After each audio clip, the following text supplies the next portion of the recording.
합니다.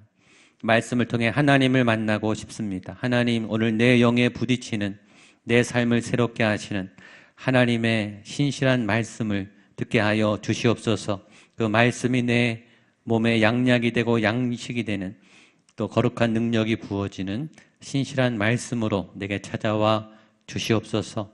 말씀을 통해 위로를 얻고 말씀을 통해 도전을 받아서 하나님의 세마포 새 옷을 입고 힘있게 나아갈 수 있는 거룩한 시간 될 수 있도록 성령님 인도하여 주시옵소서. 예수님의 이름으로 기도하옵나이다.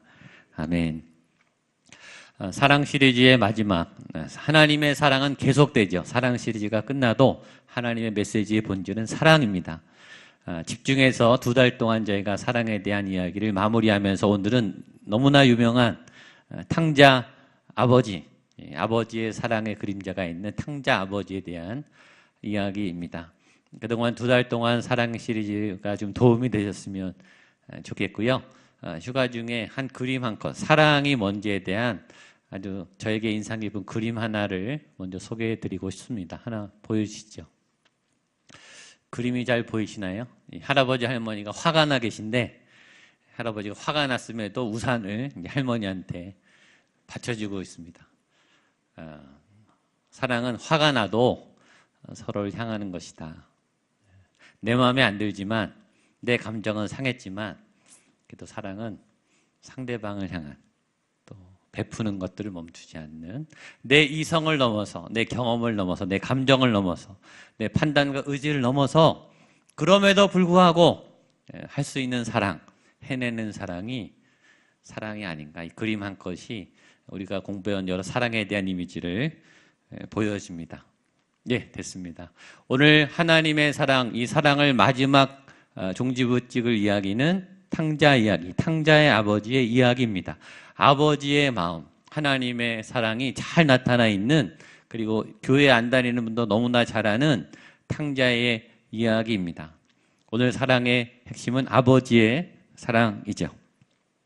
다음 주부터 저희가 누가복음 말씀을 봅니다. 누가복음에 예수님이 어린 시절에 처음 예수님이 직접 얘기하신 말씀 속에 아버지라고 하는 단어가 나옵니다. 누가복음 2장 49절 말씀을 보겠습니다. 시작.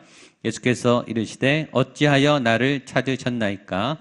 내가 내 아버지 집에 있어야 될 줄 알지. 예수님이 성경에서 처음 말씀하신 내용이에요. 신약성경 복음서에 등장하는 예수님의 어린 시절에 예수님이 직접 처음 하신 말씀 안에 아버지라는 단어가 등장합니다. 그리고 예수님이 십자가에 못 박혀 돌아가실 때 죽기 직전에 또 어떤 말씀을 하셨냐면 아버지라는 말씀이 나와요. 누가복음 23장 46절입니다. 같이 읽겠습니다. 시작. 예수께서 큰 소리로 불러 이르시되 아버지 내 영혼을 아버지 손에 부탁하나이다 하고 이 말씀을 하신 후 숨지시니라. 이상하죠? 예수님의 첫 메시지도 아버지, 그리고 예수님이 숨을 거두시기 직전에도 누구를 찾으셨는가? 아버지를 찾았어요. 예수님은 아버지로부터 시작하셨고 아버지로 마치셨어요. 우리가 잘 아는 성경, 구약 창세기는 창세기 1장 1절은 이렇게 시작하죠. 태초에 하나님이 천지를 창조하시니라. 거기는 하나님이라고 하는 단어가 시작합니다. 성경은, 말씀은, 세상은 하나님으로부터 시작했어요. 이 하나님이 아버지 하나님이시죠. 그러면 구약은 어떻게 끝나는가? 구약의 맨 마지막 성경은 뭐죠? 말라기예요. 말라기는 4장까지 되어 있습니다. 그리고 4장 6절에서 끝나요. 구약의 마지막 말라기 4장 6절에는 어떤 말씀이 있는가? 아버지란 단어가 있을까요? 없을까요? 있어요. 한번 보겠습니다. 구약 말라기 4장 6절입니다. 시작. 그가 아버지의 마음을 자녀에게로 돌이키게 하고 자녀들의 마음을 그들의 아버지에게로 돌이키게 하리라. 돌이키지 아니하면 내가 와서 저주로 그 땅을 칠까 하노라 하시니라. 놀랍죠? 성경의 시작과 끝은 아버지로 돼 있어요. 아버지로 시작해서 아버지로 끝나요.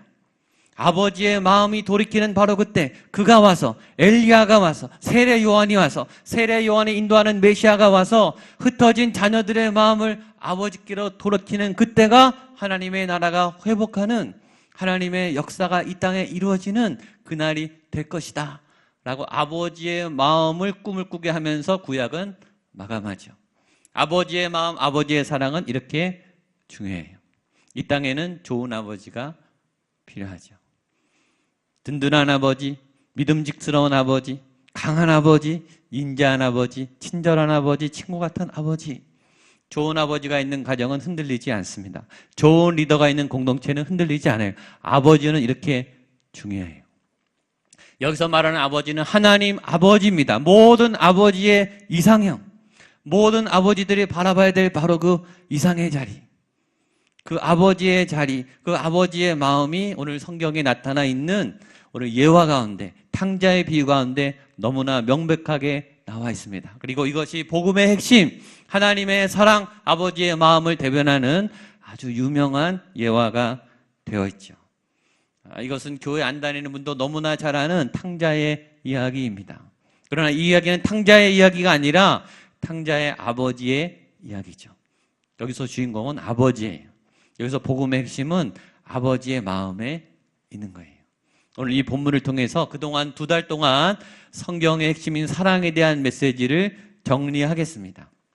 이미 여러분들 다 알고 계신 메시지이지만 오늘 한 가지의 이야기를 통해서 하나님의 사랑, 아버지의 사랑을 정리하는 시간을 가지려고 합니다. 첫 번째 오늘 성경은 이 세상은, 우리가 살고 있는 이 땅의 이 현실은 이런 아버지의 사랑이 절대적으로 필요한, 죄가 범람하는, 페류나가 판을 치는, 있어서는 안 될, 일어나서는 안 될 죄악들이 넘쳐나는 그런 범죄의 현장인 것을 고발하고 있습니다.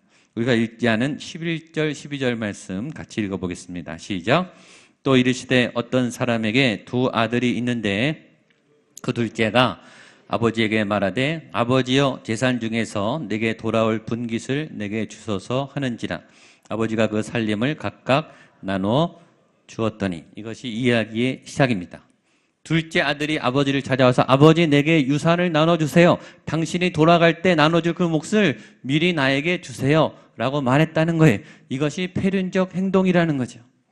당시의 관습으로 아버지가 살아계신데 아버지에게 재산을 요구하는 행위는 당신 빨리 죽어라, 죽으십시오.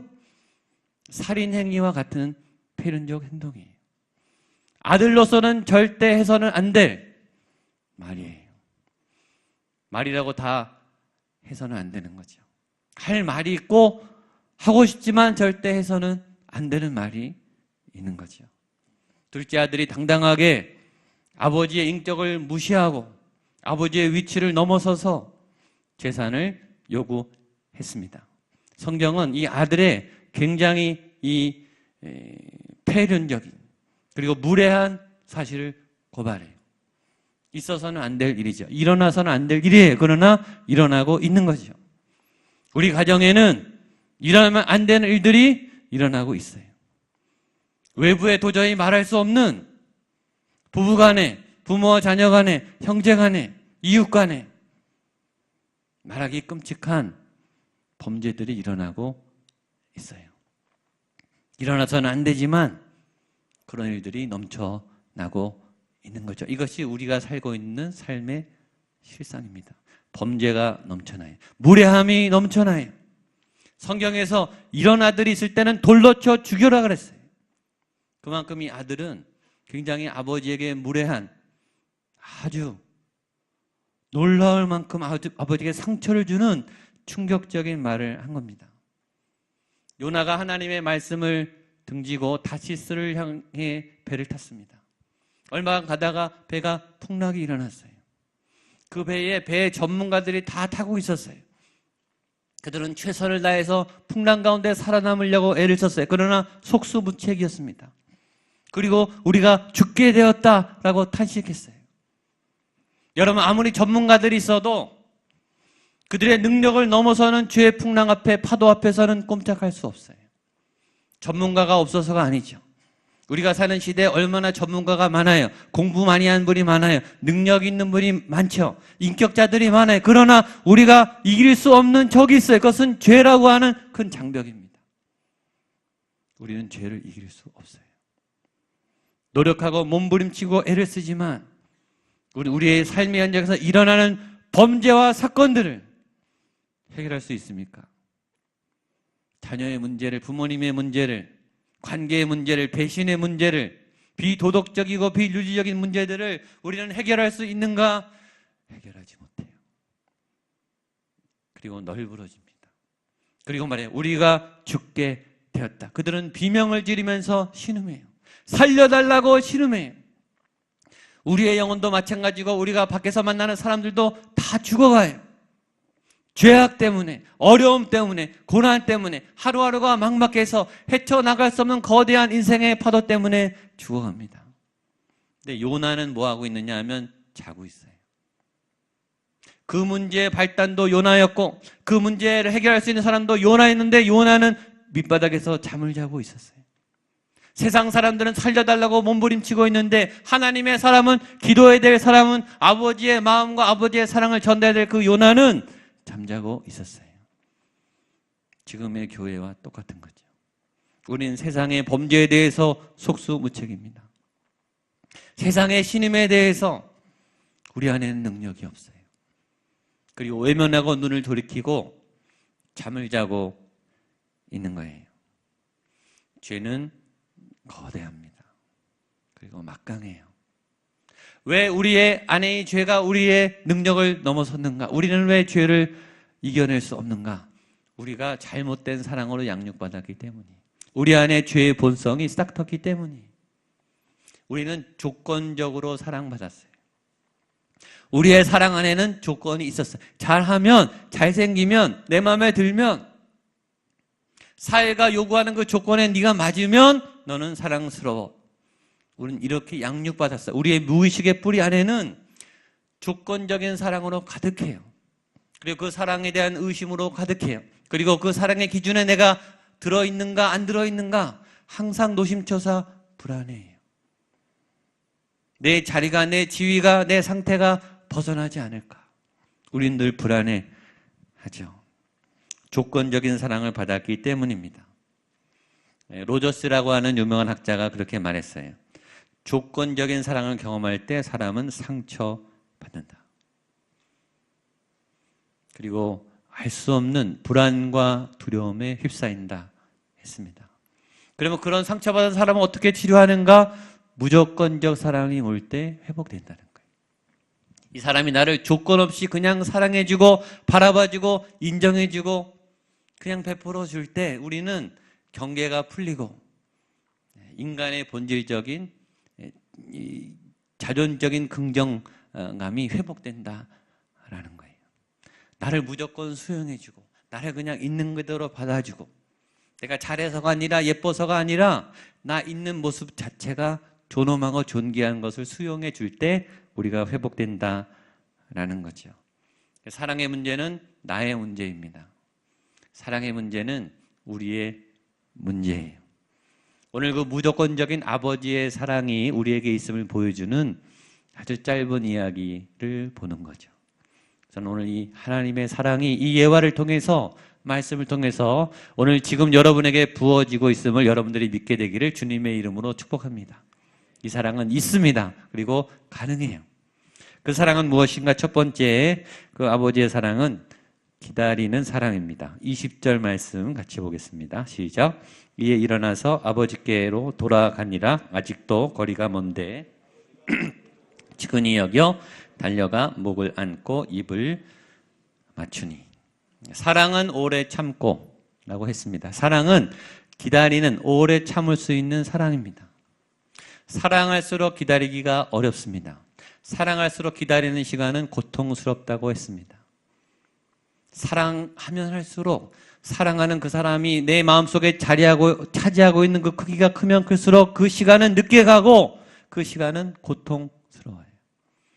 그러나 사랑한다면 참고 기다리는 거죠. 회복만 된다면, 오기만 한다면 끝까지 기다릴 수 있습니다. 사랑은 기다림이에요. 기다릴 수 있는 사랑을 하고 있는가? 여러분들은 누군가가 기다려주는 사랑을 받고 있습니까? 하나님이 기다려주시죠. 하나님이 나를 기다려준다는 말 안에는 하나님이 지금 고통을 겪고 있다는 뜻이에요. 나를 기다리면서 내가 철들기를 기다리면서, 내가 믿음이 회복되기를 기다리면서 하나님은 지금 고통을 감수하고 계신 거죠.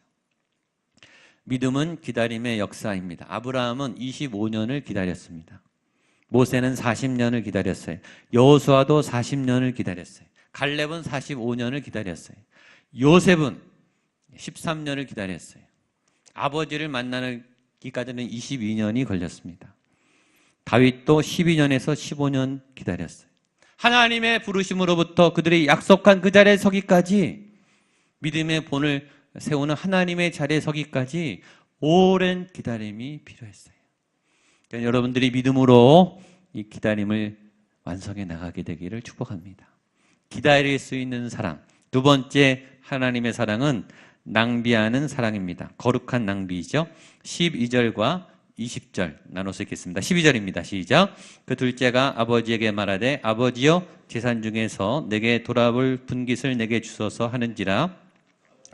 그 살림을 각각 나눠 주었. 20절입니다. 이에 일어나서 아버지께로 돌아가니라. 아직도 거리가 먼데 아버지가 그를 보고 측은히 여겨 달려가 목을 안고 입을 맞추니. 사랑은 굉장히 구체적이고 현실적인 것입니다. 사랑한다. 사랑은 말로 하는 게 아니에요.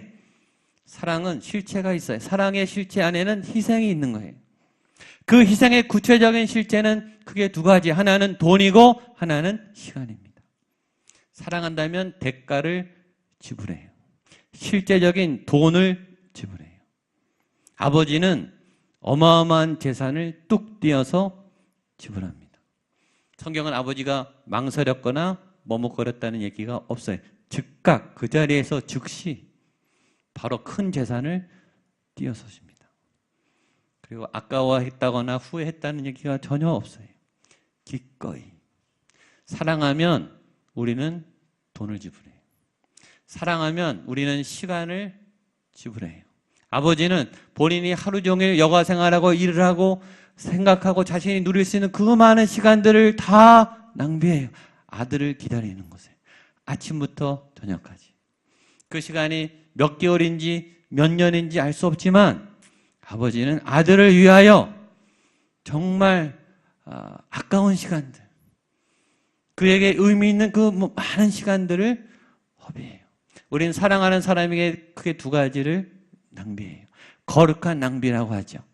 시간을 쓰고 돈을 씁니다. 제가 여러 번 얘기했어요. 아까운 돈이 있고 아깝지 않은 돈이 있어요. 아까운 시간이 있고 아깝지 않은 시간이 있어요. 모르는 사람들에게, 사랑하지 않는 사람들에게 베푸는 돈은 아까운 생각이 들어요. 그게 우리의 사랑의 사이즈죠. 전에 얘기했지만 제가 전철이나 지나가는 거리를 만나면 보통 1,000원에서 5,000원 이렇게 줍니다. 가끔 10,000원도 줘요. 10만 원은 안 줍니다. 100만 원 안 줍니다. 그건 아까워요. 그만큼 제가 사랑하는 거죠. 그러나 가족을 위한 재정은 아깝지 않아요. 자녀가 아파서 입원했다. 부모님이 입원해 계시다. 몇백만 원이든 몇천만 원이든 없으면 빌려서라도 지불합니다. 그리고 아깝지 않습니다. 사랑하기 때문이에요. 가끔 전화가 오죠. 대출 받으세요. 저는 바로 끊습니다. 1분도 아까워요. 그곳에 내 시간을 낭비할 이유가 없어요. 그러니까 사랑하는 사람하고 보내는 시간은 아깝지가 않아요. 너무너무 가치 있는 시간이죠. 이 아버지는 아들을 사랑하는데 그 사랑은 굉장히 구체적이에요. 많은 재산을 기꺼이 희생합니다. 많은 시간을, 많은 재정을 기꺼이 희생하죠. 근데 그 시간과 그 돈은 낭비된 것인가? 그렇지 않아요. 하나님이요, 경영의 대가세요. 그 시간이 다 보상됩니다. 언제 보상될까요? 아들이 돌아온 그 순간에 다 보상돼요. 그만큼 사랑한 거죠. 그 재산을 희생할 만큼 이 아버지는 그만큼 사랑한 거예요. 그게 몇 달이든 몇 년이든 그만큼 아무것도 하지 않고 이 사람을 기다릴 만큼 그 아버지의 사랑은 그렇게 크게 보상되는 거예요. 내가 너를 이만큼 사랑해. 다 보상돼요. 낭비되는 게 아닙니다. 세 번째 아버지의 사랑은 과거에 잘못을 언급하지 않았다는 데 있습니다. 21절로 22절입니다. 시작. 아들이 이르되 아버지 내가 하늘과 아버지께 죄를 지었사오니 지금부터는 일컬음을 감당하지 못하겠나이다 하나 아버지는 종들에게 이르되 제일 좋은 옷을 내어다가 입히고 손에 가락지를 끼우고 발에 신을 신기라. 이 본문은 참 이상한 본문이에요. 21절과 22절 사이에 당연히 있어야 될 아버지와 아들의 대화에 뭔가가 빠져 있어요.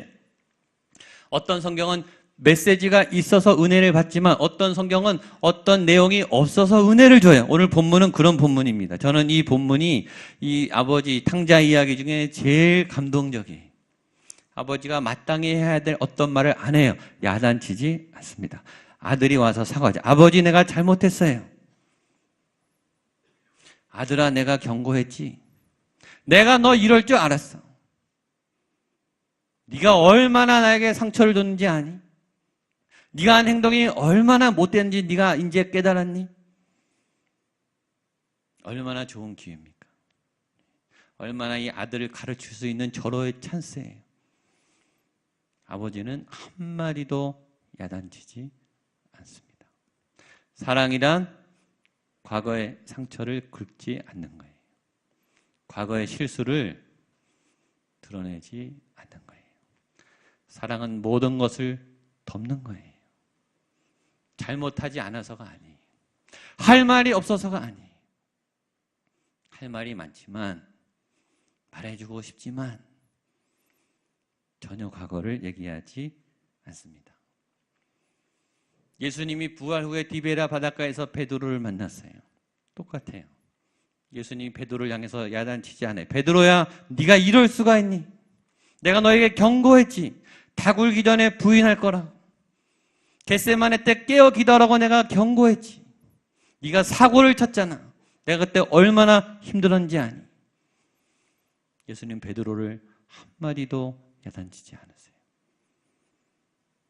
대신 네가 나를 사랑하느냐? 내가 나를 사랑하느냐? 베드로를 품어주세요.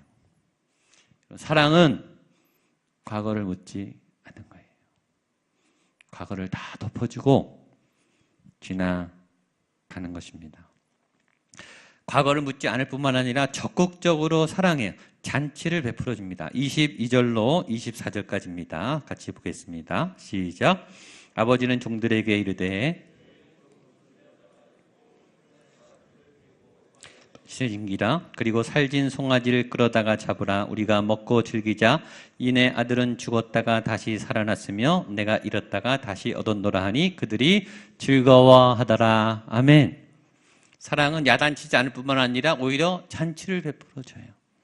옷을 입혀요. 반지를 끼우고 찬양을 하고 노래를 부르고 축하해요.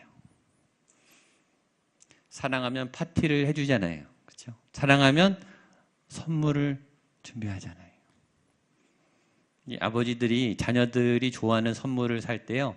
선물을 살 때 그 기쁨, 들고 가면서 기쁨. 애들이 그 선물을 받으면서 좋아하는 그 모습을 보는 기쁨. 잔치를 베풀어 주는 거. 오늘 여러분들이 사랑하는 분들에게 잔치를 베풀어 주게 되기를 축복합니다. 잔치가 벌어졌어요. 여러분 이 잔치의 현장을 이 그림을 한번 그려보세요. 이 잔치에서요. 누가 제일 행복하게 웃을까요? 탕자겠어요? 잔치를 준비하는 하인들이겠어요? 아버지겠어요? 누가 제일 행복할까요? 아버지가 제일 행복합니다. 아버지는요. 또 돈을 쓰고 있어요. 지금. 또 과도한 지출을 하고 있어요. 야단도 안 쳐요. 근데 아버지가 제일 기쁩니다. 왜 제일 기쁠까요? 제일 사랑하기 때문이에요. 그 잔치의 주인공은 아버지입니다. 사랑이란 잔치를 베풀어 주는 거예요. 그런데 잔치를 베풀어 주는 그 사람이 선물하는 사람이 제일 기쁩니다. 마지막 아버지의 사랑은 다른 상처난 사람도 품고 잔치로 초대하는 것입니다. 마지막 31절, 32절 보겠습니다. 시작. 아버지가 이르되 예 너는 항상 나와 함께 있으니 내 것이 다 내 것이로되 이 내 동생은 죽었다가 살아났으며 얻었기로 우리가 즐거워하고 기뻐하는 것이 마땅하다 아니라. 다 행복해 하는데 딱 한 사람 싫어하는 사람이 있어요. 이 둘째가 돌아온 것을 제일 싫어하고 이 잔치에 참여하지 못하는 단 한 사람은 형이었어요. 동생이 살아서 돌아왔는데, 동생이 실패했다가 다시 회복되고 있는데, 아버지는 좋아서 기뻐하는데, 아버지를 봐서라도 기뻐해야 되는데 이 형은 기뻐할 수 없었어요. 여러분, 이 형의 문제는 뭘까요? 사랑이 자기를 향해 몰입되어 있어요. 사랑은 자기의 유익을 굳지 아니하고, 사랑이 아버지를 보거나 동생을 보는 게 아니고, 이 가정을 보는 게 아니라 자기만 보는 거예요. 나한테 안 해줬다는 거죠. 나한테 섭섭하게 했다는 거예요. 나한테는 이만큼 안 베풀어 줬다는 거예요. 여러분, 아버지가 안 베풀어 줬을까요? 이 형이 안 받았을까요? 11절을 한 번 더 보겠습니다. 11절. 11절, 12절입니다. 시작. 또 이르시되 어떤 사람에게 두 아들이 있는데 그 둘째가 말하되 아버지여 재산 중에서 내게 돌아올 분깃을 내게 주셔서 하는지라. 아버지가 그 살림을 각각 나눠 주었더니. 무슨 말이에요? 형이 재산을 받았습니까? 안 받았습니까? 이미 받았어요. 동생보다 장자는요 2배 많이 받아요. 3분의 2 이미 받은 거예요. 다 자기 거예요 지금. 그걸 누리고 있고 고생도 안 했고 지금 안에서 아버지 안에 행복하게 살고 있으면서 둘째 아들이 돌아와서 잔치하는 그게 마음이 상한 거예요. 다 갖고 있고 감사하고 행복할 조건이 그렇게 많은데도 이 사람은 하나에 매여서 불행해요. 하나에 매여서 화가 나요. 하나에 매여서 잔치도 안 가요. 자신의 사랑에 갇히고 자신의 상처에 갇히고 자신의 열등감에 갇히면 잔치 가운데도 비극이 일어나요. 또 다른 탕자이죠. 그러니까 이 아버지 밑에 둘 다 탕자인 거예요. 몹쓸 형과 잘못된 동생. 근데 아버지는 또 이 아들도 야단치지 않아요. 정말 좋은 아버지죠. 그리고 달랩니다. 야, 너는 이게 다 네 거 아니냐. 마음을 풀어라. 잔치에 참여하자. 손을 끌고 잔치로 들어가요. 한 사람도 소외되지 않고 한 사람도 마음 상하지 않도록 이 아버지는 다 품어줍니다. 이것이 오늘 우리가 예배하는 하나님 아버지의 사랑입니다. 성경이 말하는 진짜 아버지의 사랑이죠. 저는 이 놀라운 사랑이 여러분 가운데 회복되기를 축복합니다. 이런 사랑을 베푸는 우리 어머니들, 아버지들이 되기를 바랍니다. 또 이런 사랑이 우리 교회 가운데 넘쳐날 수 있기를 주님의 이름으로 축복합니다. 기도하겠습니다. 하나님 아버지, 우리의 필요한 아버지의 놀라운 사랑을 우리에게 부어주시옵소서. 우리의 삶의 현장은 이런 아버지의 사랑이 필요한 현장입니다. 일어나지 말아야 돼. 있어서는 안 될 일들이 일어나고 있습니다. 주님, 연약한 우리, 풍랑이 일어 죽어가는 우리들에게, 비명을 지르며 고통스러워하고 있는 우리들에게 이런 아버지의 은혜와 사랑으로